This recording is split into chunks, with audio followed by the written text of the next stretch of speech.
वैसे तो अगर इस क्वेश्चन को सॉल्व करना होता तो मैं आपको इसके 2 या 3 मेथड बता सकता हूं सॉल्व करने के। मेरा मोटिव यहां पे आपको अपनी नॉलेज बताना नहीं है कि मेरे को कितने मेथड आते हैं। आपको जब यही चीज पता नहीं होगी, ये मैंने एल्शियम तो ले लिया बट एल्शियम लिया क्यों, 60 तो आ गया बट 60 ही क्यों।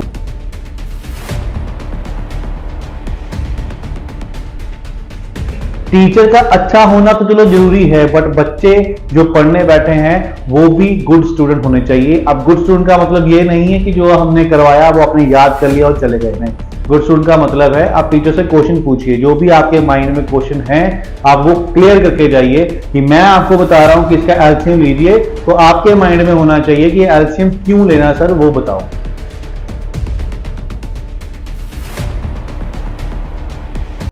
नमस्कार गाइस, आई होप आप सब अच्छे होंगे, कोई अच्छा काम कर रहे होंगे। आज की इस वीडियो में हम टाइम एंड वर्क का एक बहुत इंपॉर्टेंट क्वेश्चन सॉल्व करने वाले हैं। मैं आपको गारंटी देता हूं ये क्वेश्चन आपको आपके एग्जाम में मिल ही जाएगा। इस क्वेश्चन को करने की क्या सही अप्रोच होगी, कौन सा मेथड सही होगा और कौन सा मेथड हमारा टाइम सेव करेगा, वही आज की इस वीडियो में हम सॉल्व करेंगे। और मेरी कोशिश हमेशा यही रहेगी कि ऐसा मेथड बताऊं जिसके लिए सिर्फ और सिर्फ आपको थोड़ी बहुत कैलकुलेशन करनी पड़े, बाकी आपका थोड़ा माइंड चलाना पड़े और क्वेश्चन ऑरली सॉल्व हो जाए।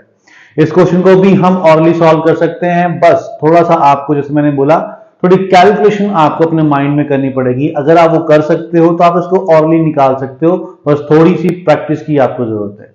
वैसे तो अगर इस क्वेश्चन को सॉल्व करना होता तो मैं आपको इसके 2 या 3 मेथड बता सकता हूं सॉल्व करने के, कि इसको इस तरीके उस तरीके या अलग अलग तरीकों से भी सॉल्व कर सकते हैं।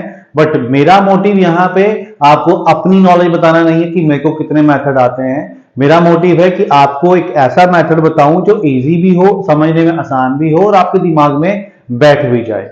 तो कौन सा मेथड हम यहां अप्लाई करने वाले हैं, सबसे पहले क्वेश्चन को रीड करते हैं, उसके बाद देखते हैं क्या मेथड हमने अप्लाई करना है। क्वेश्चन आपको दिया है, A can do a work in 12 days, B 15 days. A किसी काम को अगर अकेला करेगा तो 12 दिन में खत्म कर देगा, बी 15 दिन में खत्म कर देगा।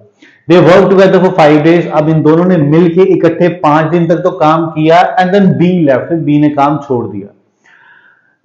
Days taken by A to finish the remaining work is, जो काम अब बच चुका है करने वाला, कि बी तो छोड़ के जा चुका है, दोनों ने इकट्ठे शुरू किया था बट इकट्ठे खत्म नहीं किया है।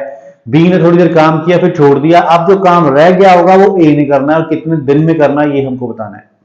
सबसे पहले टाइम एंड वर्क में एक चीज तो मैंडेटरी है, वो है एलसीएम। जैसे आपको ए का दिया है 12 डेज, बी का दिया है 15 डेज। सबसे पहले मैं यहां पे इनका एलसीएम लूंगा। 12 और 15 का एलसीएम क्या आता है हमारा, वो होगा 60। अब ये 60 चीज क्या है, बहुत से बच्चे क्या करते हैं, मेथड समझ के उसको याद कर लेते हैं। अगर आपने मेथड याद किया हुआ है तो आप उसको आज नहीं 10 दिन के बाद वो भूल ही जाओगे, या ड्यूरिंग एग्जाम आप उसको भूल जाओगे।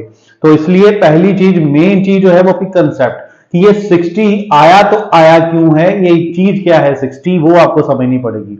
तो 60 है क्या, कि 60 मैंने अज्यूम कर लिया है कि ए और बी दोनों बंदे मिलके क्या करने वाले हैं, 60 वर्क करने वाले हैं, 60 खिलौने बनाने वाले हैं, 60 बैट बनाने वाले हैं। ये उनका वर्क है, टोटल वर्क। अज्यूम करने को मैं 100 भी अज्यूम कर सकता हूं, बट मैं एलसीएम क्यों लेता हूं, एलसीएम मैं इसलिए लेता हूं ताकि वो नंबर मैं सोच सकूं जो इन दोनों से कैंसिल हो सके और मेरी कैलकुलेशन को आसान बना सके, इसलिए एलसीएम ले जाता है। अदरवाइज अज्यूम ही करना है तो कुछ भी अज्यूम कर सकते हैं हम। ठीक है, आई होप आप समझ रहे होंगे। अब 60 हो गया मेरा टोटल वर्क, कि इन दोनों ने मिलकर सपोज करो 60 बॉल्स बनानी है।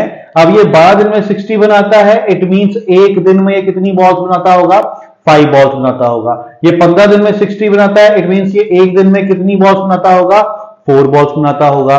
अब चलते हैं क्वेश्चन की तरफ, और जैसे क्वेश्चन में बोलेगा वैसे ही हमको चलना पड़ेगा।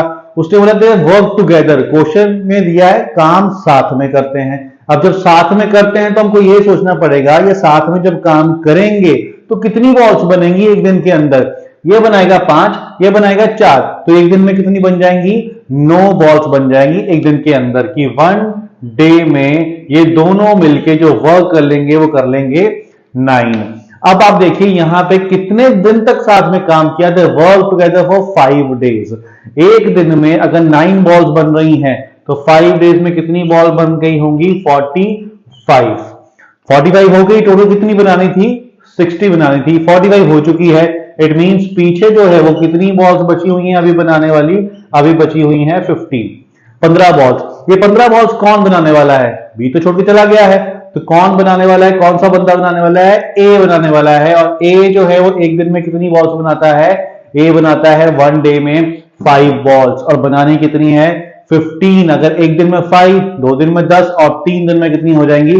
15। इट मींस 3 डेज के अंदर ए जो है वो बॉल्स रिमेनिंग बना लेगा। आप इसको कैंसिल भी कर सकते हो कि जो वर्क रिमेनिंग है जिसकी टर्न होगी उससे आप उसको डिवाइड कर दीजिए, आपको डेज पता चल जाएंगे 3 डेज। ठीक है, तो इस तरीके से अगर आप इसको सोच के चलोगे, आपको जब यही चीज पता नहीं होगी, ये मैंने एलसीएम तो ले लिया बट एलसीएम लिया क्यों, 60 तो आ गया बट 60 ही क्यों, 100 क्यों नहीं, इन सब चीजों के क्वेश्चन अगर आपके इसके आंसर आपको क्लियर नहीं है तो आप कहीं ना कहीं हमेशा अटकते रहोगे। ठीक है, मैं हमेशा बोलता हूं, अपनी क्लास में भी बोलता हूं कि टीचर का अच्छा होना तो चलो जरूरी है, बट बच्चे जो पढ़ने बैठे हैं वो भी गुड स्टूडेंट होने चाहिए। अब गुड स्टूडेंट का मतलब ये नहीं है कि जो हमने करवाया वो आपने याद कर लिया और चले गए, नहीं।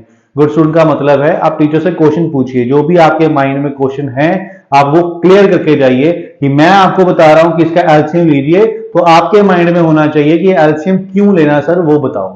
ठीक है, ये सब चीजें अगर आप क्लियर करके जाओगे तो कभी भी आपको मैथ्स टफ नहीं लगेगा, ये मैं आपको श्योरिटी देता हूं। ठीक है, अब मैंने आपको बताया था कि अगर आप थोड़ी सी कैलकुलेशन माइंड में कर लेते हो, थोड़ा सा अपना माइंड चला लेते हो, तो ये सब लिखने की जरूरत नहीं पड़ती। दिमाग में अगर मैं एलसीएम सोच सकता हूँ 60, तो मैं दिमाग में सोचूंगा 60 12 जो 5 करता है ये 4 करता है, एक दिन में 9 हो जाएगा, 5 दिन में 45 हो जाएगा, पीछे बचा 15, तो 15 तो 5 डिवाइड कीजिए तो आपका आंसर क्या आ जाएगा? 3। तो 3 दिन और लगेंगे ए को रिमेनिंग वर्क करने में, हमारा आंसर हो जाएगा 3। ओके, आई होप आपको ये मेथड समझ में आ गया होगा और ये आपको क्वेश्चन भी अच्छे तरीके से क्लियर हो गया होगा।